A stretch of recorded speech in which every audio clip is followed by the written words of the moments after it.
Welcome to Mod 3 of your online class on consecutive interpreting in the medical field. I'm your instructor. I'm here to get you up to speed on what's going to be going on for us this week. But before I get into that, for those of you new to interpreting, consecutive interpreting is the mode used when a speaker says his or her piece and then pauses to allow the interpreter to continue. In other words, you're interpreting consecutively when you listen to someone speak, wait for him or her to pause, and then interpret the message into the target language. Consecutive interpreting is the mode most often used in the medical setting. Interpreters are expected to render all messages completely and accurately without omitting anything, not even the speaker's hesitations or false starts or vocal pauses. It takes extreme concentration to be able to hear, comprehend, and remember all aspects of a message, and then render it into another language while preserving the tone, intent, and meaning of the original speaker. That's why many experienced interpreters consider consecutive interpretation to be the most difficult of all modes to master. So in this class, every week we'll work on exercises that will help us develop the skill of consecutive interpreting, and we will also learn and practice techniques that can help us improve our memory, because memory capacity is a crucial element in skillful interpretation. Last week, you learned how you tend to process information best, whether that's auditorily, visually, or kinesthetically. Over the next few weeks, we'll link your preferences to memory techniques that may help you remember source messages more completely and accurately. First up, techniques involving subtle movement. Brain researchers have known for a long time that movement helps memory. You may have experienced this if you've ridden a bike after a long hiatus. Your body remembers what to do, even if you haven't been anywhere near a bike in decades.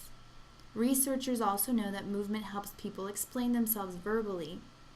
In one experiment, researchers gave participants a problem to reason through verbally and videotaped them as they did so.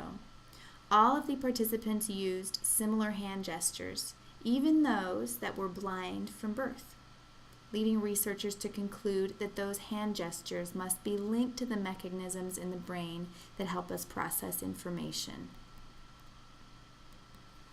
As you know, interpreters are professional information processors. Unfortunately, the nature of our work discourages us from the use of conspicuous hand gestures as we interpret. The parties involved in an interpreted event should be focusing on each other. The use of excessive hand gestures distracts the parties involved and attracts attention to the interpreter. So the question becomes, how do we harness the power of movement to help us remember the information we interpret? And the answer is, as with most things in life, through practice. In the next few minutes, I'll present two techniques that help interpreters use discrete movement as a memory aid. After you've listened to the explanations, you'll try the techniques on for size as you work through the practice exercise posted and explained in Module 3. Then you'll remark on whether or not the techniques worked for you, given your particular learning style and preferences. The first technique, known as finger counting, involves recognizing important pieces of an overall message and then pressing different fingers together when hearing each one. For example, if an interpreter hears the message, "I was in the grocery store and the floor was wet, I slipped in front of the freezer section and wham, I fell on my back." She may divide the message into the following important chunks: in the grocery store, wet floor, slipped freezer section, and fell flat. For each chunk of information she hears, she presses a different finger to her thumb, like this: in grocery store, wet floor, slipped freezer section, fell flat. Then, when she renders the message into the L2, she presses her fingers together in that same order as she speaks. With that movement, the chunk of information will come back to her and she can render the message accurately and completely into her L2. The technique is simple, subtle, and movement-based. Work through Module 3's practice exercises using it as a memory aid. Does it work for you? The second technique is a bit more elaborate and involves giving yourself some temporary body art. The technique involves movement and an adaptation of a visualization technique called the Roman room, making it a multisensory technique, and your brain loves multisensory. To try this out, find a marker, preferably a washable one, and draw a person on your hand, like this. Be sure to make the head big enough that you can locate the eyes and the nose, mouth, ears with no problem. After you've drawn your person, take a good look at him. Imagine him becoming a permanent tattoo on the palm of your hand.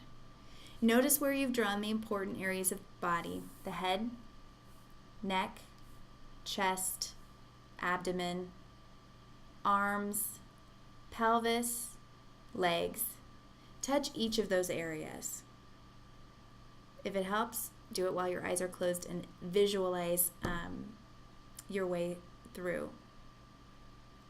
Now, imagine that this person has a fever. Touch his forehead like this. Checking his temperature. Imagine he has a cough. Cover his little mouth with your hand like this. Is he complaining of a swollen ankle? Touch the ankle with your finger. How about a bellyache? Touch his abdomen.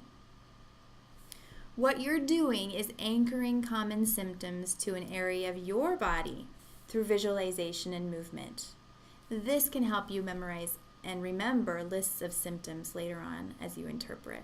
Might feel a little bit awkward at first, but you never know. It could be a technique that works very well for you.